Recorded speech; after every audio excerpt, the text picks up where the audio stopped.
Hi, so today we're going to learn about curl, and this is the equation for curl.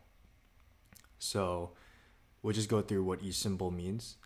The first symbol is the del symbol, which is just a vector of derivatives in each one of the base coordinates. So if we're dealing with the x, y, z base coordinates, then we'll have a vector of derivatives in each one of those.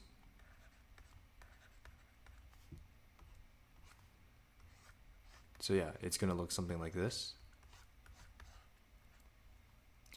And x is the cross product. So x is cross product.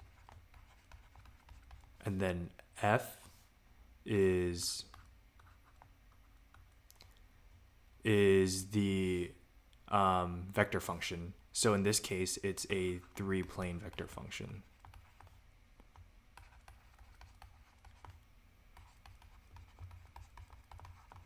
And the reason why it's three planes is because we have the x, y, and z plane. So if we were to just draw out the planes, it will just look something like this.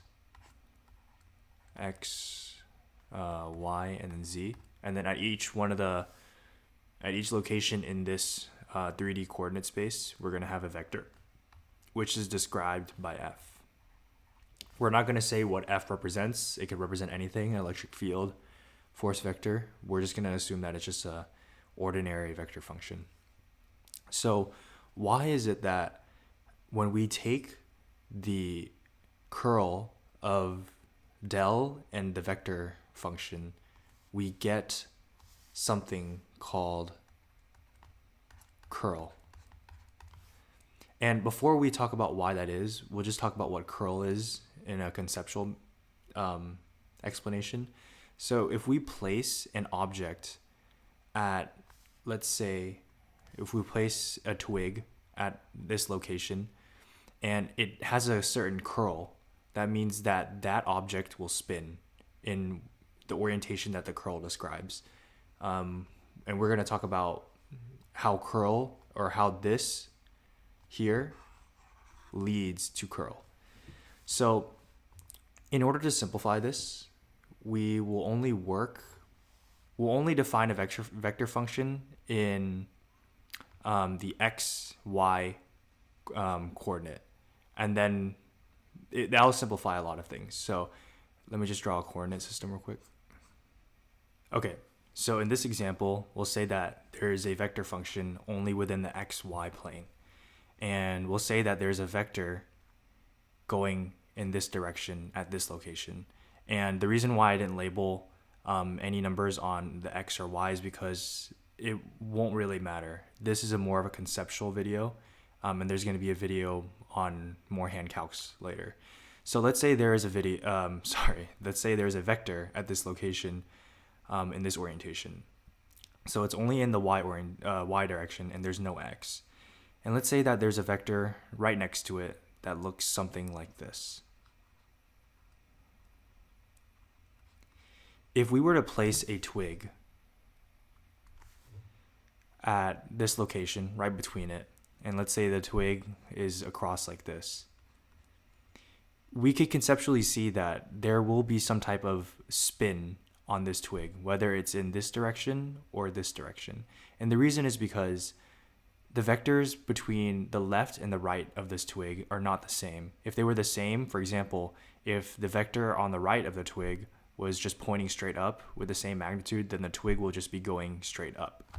But because the vector on the left and right of it are not the same, we could conceptually think that this twig will spin a little bit. And this is exactly why there's a cross product. So with the cross product, it will look something like this if we fully expand it out. It's going to be, the top row will be x, y, and then z, the unit vectors in each one of those coordinate spaces.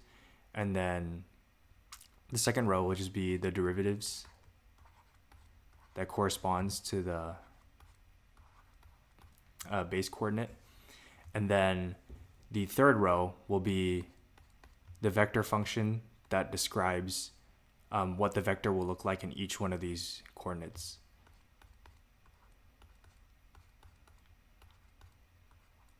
So because we said that there is no vectors defined on the z coordinate, this here will turn to 0. F of z will turn to 0. And everything else will have a finite value. So we'll just rewrite it with f of z being 0. But everything else will still have a value.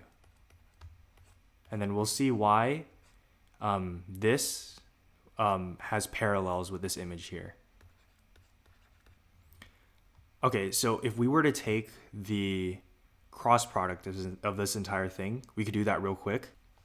Let me just write that down. So x and then dy times 0 minus dz times f of y. And the y, there's going to be dx times 0 minus dz times f of x. And then in the z coordinate, this will be plus, this will be minus, and this will be plus. There is going to be dx times f of y minus dy times f of x. So if we could see, these all cancel to 0. So we know that there is going to be no vector after we take the cross product in either the x or y coordinate. There's going to be in the z. And this makes sense. If you're familiar with physics or anything like that, the curl is, after you take the curl, the vector that you get will be perpendicular to the direction of spin. In this case, the direction of spin could only happen in the xy coordinate plane. So the vector that you get will be perpendicular to that plane, and the only plane that's perpendicular is z. So that's the reason why we only get a z coordinate at the end. So why is it that this here is what describes the curl in the xy plane? Because we take we multiply these values together, and then we also multiply these values together. That's how we got this here, and then that's how we got this. And then why do we have to subtract it? So if we look at here, we'll say that the purple describes the x coordinate, and then the red describes the y coordinate. So the vector function that will describe the vectors in the x coordinate will be f of x. So why is it that we take the derivative of f of x with respect to y? So the way that we could look at this is that with this first vector initially, let me just use a different color. Was there any component in the x direction? Since we said that initially this first vector had only a y component with no x component, we say that, yeah, this one has no x component. So that means that, imagine if we move up in the y direction by a little bit. If you could see, we could see that the right vector, the vector to the right of this, let's say that it's not only to the right, but it's a little bit up, has an x direction to it, right? Because it's not straight up anymore. So we know that if we move up a little bit, there is going to be an x component to the vector, because yeah, this one has some kind of x component like this. So that's the reason why we take this here. We know that the ddy just says that if we move a little bit in the y direction, ddy will give us the slope of the increase that will happen in terms of how much the x vector will grow. So if we move up a little bit, there's going to be some kind of x vector. And now, why do we do that also for the vector function that describes the y coordinate? And why do we do it instead with ddx? So with this, we think about it by what happens if we move over to the right a little bit. Will f of y increase or decrease? And in this case, it looks like f of y decreased because the component for this now is a little shorter compared to the one on the left of it. So what this means is this here will describe whether f of x, the x coordinate vector, will increase or decrease when we move in the y direction. And this will describe whether the y coordinate vector will increase or decrease when we move over to the left or the right with respect to x. So if you can see here, if there is a finite value for each one of these, then we know that there is some kind of change that happens. And it's true. We see that initially there's a vector that points straight up, and then after that, there's a vector that points kind of diagonally like this. And this could just be described by taking the derivatives of each one of these as we move over to the left or the right, or up or down. And that's why it's described by this. And the reason why there's a minus is because imagine if we looked at f of x, right?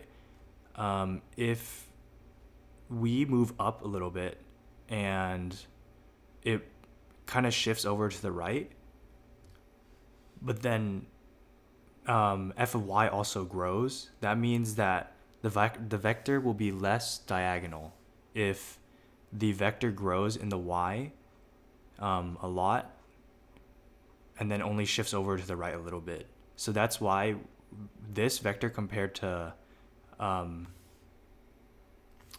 this new vector compared, sorry, there's so many arrows I'm trying to like mark, but this here, this new vector that is taller in the y but shifts over a little bit only in the x will have less curl than this vector that we were talking about before, which is why there's a minus sign, because there's going to be less curl. So yeah, that's the intuitive conceptual understanding of what curl is. And then in terms of calculating using this formula, it's kind of just a plug and chug type of thing. I don't think that's as important as understanding the conceptual. There's going to be a future video also with just plugging in numbers given as, like if we're given a vector function and we could just plug in the vector function into this formula and just find the value for that, because I think also that is of course important to be able to solve the problem. But yeah, thank you for watching this video. I hope it helped.